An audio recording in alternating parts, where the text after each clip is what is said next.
లేదండి, ఆయన నోటుకొచ్చింది మాట్లాడాడు. ముందు 31 అన్నాడు.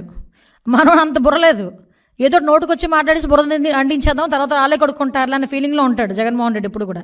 ముందు 31 అన్నాడు, క్లియర్గా చూడండి. అది వెనకాత నుంచి కాదు 36 అని ఎవరు ఇంటి ఇచ్చారు. 36 అన్నాడు. 36 రాజకీయ హత్యలు అంట. చెప్పమనండి, ఎక్కడ రాజకీయ హత్యలు ఏమి ఉన్నాయి? 1000 మంది 1000 బిల్డింగ్లో కూలగొట్టేశారు, ఏంటది రెడ్ బుక్ ఓపెన్ చేసేశారు. ఈ రకంగా మాట్లాడాడు. క్లియర్గా ఉంది కుట్ర ఆలోచన. అతగాడు ఏమనుకుంటాడంటే, నేను ఏం చెప్పినా ప్రజలు నమ్మేస్తారు, లా అండ్ ఆర్డర్ విషయంలోనే కనుక ఇలా పదే మాట్లాడితే కనుక ప్రజలు నమ్మేస్తారు అనుకుంటున్నాడు.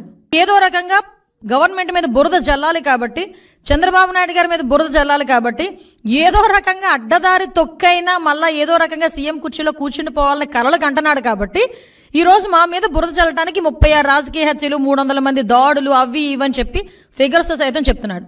ఈరోజు 45 రోజుల్లోనే ఇవి నువ్వు చెప్పినవన్నీ ఏమీ జరగలేదు, నువ్వు చెప్పినవి జరగలేదు అని చెప్పి నేను చెప్తా.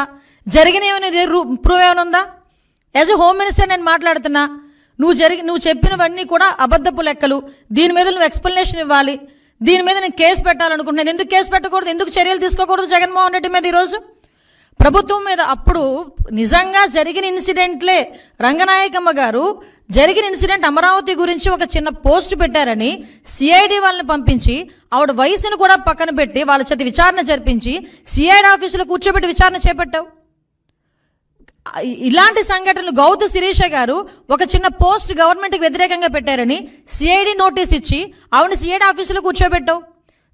చింతకాయల విజయ్ గారిని, ఇలా చాలామంది మా టీడీపీ లీడర్లని కాకుండా జనసేన లీడర్లని కూడా గవర్నమెంట్ మీద అడ్వర్స్గా తప్పుగా ఒక పోస్ట్ పెడితేనే, నిజం అయినప్పటికీ కూడా తప్పుగా మీకు వ్యతిరేకంగా ఒక పోస్ట్ పెడితేనే సిఐడి ఆఫీసులను తీసుకొచ్చి నువ్వు కూర్చోబెట్టి చర్యలు తీసుకొని మా మీద ఎంక్వైరీలు వేసావు. ఈ రోజుకి కేసులు నడుస్తున్నాయి, ఈ రోజుకి కేసులు సంబంధించి కోర్టుల చుట్టూ తిరుగుతున్నారు. ఏం మొహం పెట్టుకుని 36 హత్యలు, పొలిటికల్ హత్యలు జరిగినాయని చెప్పి ప్రజలను భయభ్రాంతులు చేయడానికి సిద్ధపడుతున్నావు. ఇంకా నీ మాటలు నమ్మేస్తారని అనుకుంటున్నావా జగన్మోహన్ రెడ్డి, పులివెందుల ఎమ్మెల్యే?